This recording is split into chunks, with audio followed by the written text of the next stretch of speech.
it affects the way you work with people, what you think about people, how you may stereotype, how you value them.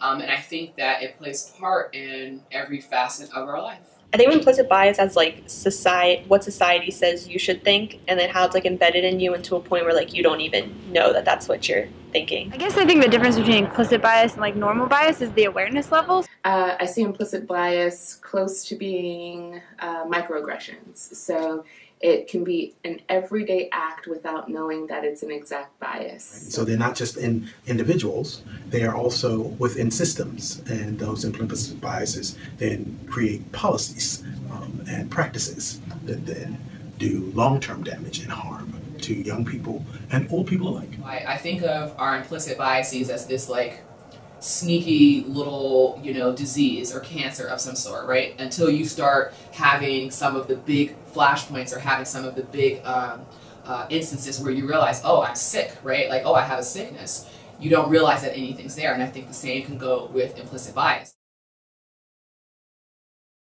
What ends up happening with implicit bias is that it can have a kind of longevity in terms of its effect. I remember once I was walking down Main Street, and I was walking by the International Student Center, right? And a bunch of these guys come out, and they're Middle Eastern dudes, so they're being gregarious and talking, and they're smoking cigarettes and all this stuff. And the cigarette smoke kind of washed over me, and suddenly I found myself getting really angry. And I just one of these guys was like, why don't these guys just be quiet? Why don't they shut up? Why are they being so loud? But when I thought about it, in the back of my head, I saw these really violent images of like Muslims burning the American flag. And I'm like, okay, that's not these guys. That's just my media bias coming through. And I'm like, you know what? These guys are just walking down the street doing their thing. They're not doing anything wrong. So I catch myself sometimes falling into it.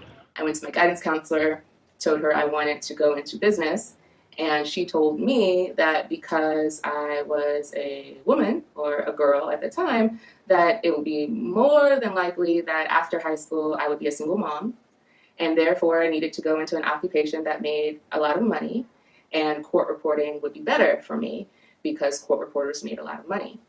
And at that time I couldn't articulate my feelings. I just knew I was really pissed off by her statement. But what she was basically saying in a very implicit way, that based on statistics, based on my race, based on my gender, that I wouldn't see anything beyond high school, and that the better profession would be court reporting for me. And that memory is pretty much deeply embedded in my thought as I continue to pursue my own career. And based on how I interact with students now, knowing that anything that I could say could have such an impact where they continue their lives and thinking that they are then not worth doing certain things based on their gender or where they come from. That just as you've learned that implicit bias internally and it's been embedded, that you can learn a different way as well. It's just a matter of putting that work into it. So I'd say you need to take some sort of assessment, listen to your peers who are telling you or giving you feedback about your behavior. It's not something that you're going to be able to uncover independently. Maybe through like an intensive reflection process where you have to like use resources to prompt that reflection, but it's not just going to happen independently on its own. It's going to take work. It's about teaching people how to check their thought processes and their decision making. Sharing life experiences is a big thing. Telling stories, sharing stories, trying to find your common ground. Make people understand that they're more alike than different. I've taught stuff like this, and it's not that difficult for people to understand it if they're humble enough to see their humanity. I think that all of us are people learning and growing together. I cannot fully be who I am until you are who you are. There's got to be a willingness to look at that, or else we just maintain status quo.